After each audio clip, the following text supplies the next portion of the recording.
Hi, my name is Chris. I have an MA in anthropology, a deep interest in history, and a lot of rage.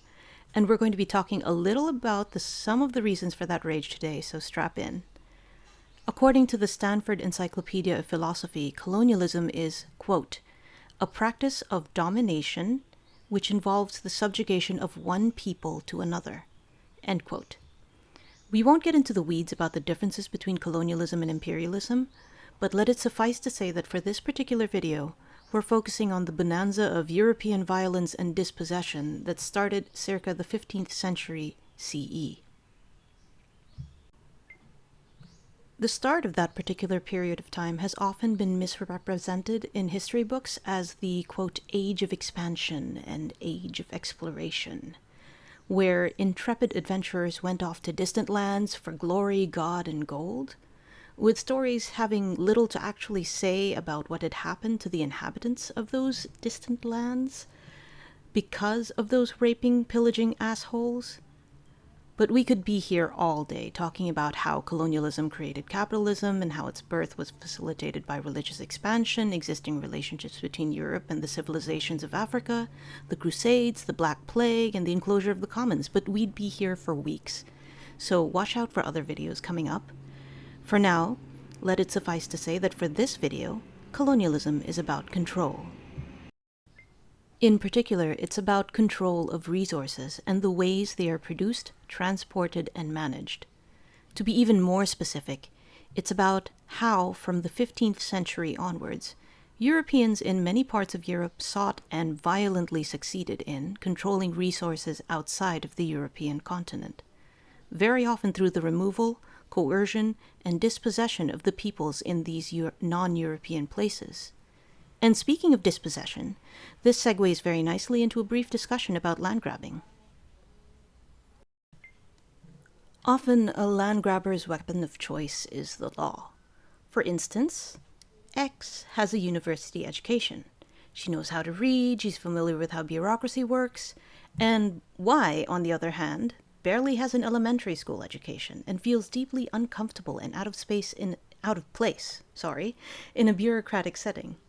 So X goes up to Y's house with several pieces of paper that say that Y's house and lot are being expropriated by the government for national development. And unless Y signs here and here and here, Y will go to jail.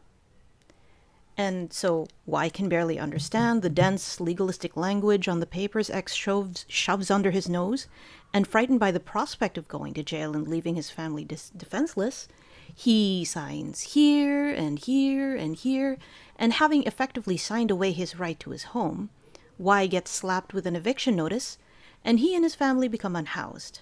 Meanwhile, X snatches up the surrounding community's houses in a similar fashion and puts up a theme park, or a banana plantation, or a ranch, or she builds a giant mansion. It doesn't matter. X now owns and controls the territory that had once been home to Y and his community. And because X has everything on paper, duly notarized and recorded under the laws of the land, there's nothing they can do about it.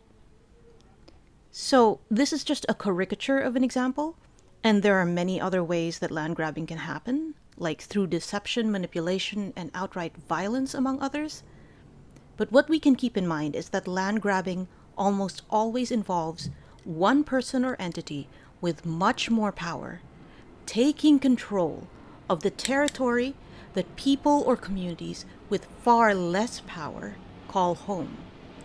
In the case of early colonialism, land grabbing didn't even involve the very peoples of the lands that were being grabbed in the first place. It wasn't a question of power per se, but a question of acknowledgement. See, people tend to abide by a lot of unspoken rules. It's true now and it was true then. But European colonialism broke those rules. And I think the best way to illustrate this is, say I was in a debate club, and I decided to start just uppercutting everyone in the opposing team into unconsciousness. Then, as the last one standing, the room was mine. I'd won the battle of wits that was debate with my fists. And the thing is, though, I didn't debate with them on the terms everyone had agreed upon. I didn't even acknowledge the terms at all. I made up my own terms and acted on them. Back in 1494, the Treaty of Tordesillas divided up undiscovered lands outside of Europe between Spain and Portugal. And in a roundabout way, that is the reason why much of South and Central America speaks Spanish while Brazil speaks Portuguese. But Chris, what about all those people who were already living in those places, you might ask? Well, in the words of treaty signatories Ferdinand of Aragon, Isabella of Castile, John Prince of Asturias, and John II of Portugal, screw 'em. They don't matter. They're infidels, and they are to be subjugated for the greater glory of God. So I'm paraphrasing, of course, but you get the gist. And so began the great European experiment with large-scale land grabbing, which is basically what colonialism was from the start.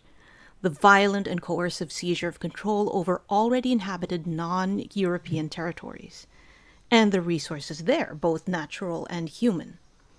Note, I made a point to say that these territories were already inhabited, because European colonization in the Americas and Oceania functioned largely under the fiction of Terra Nullius.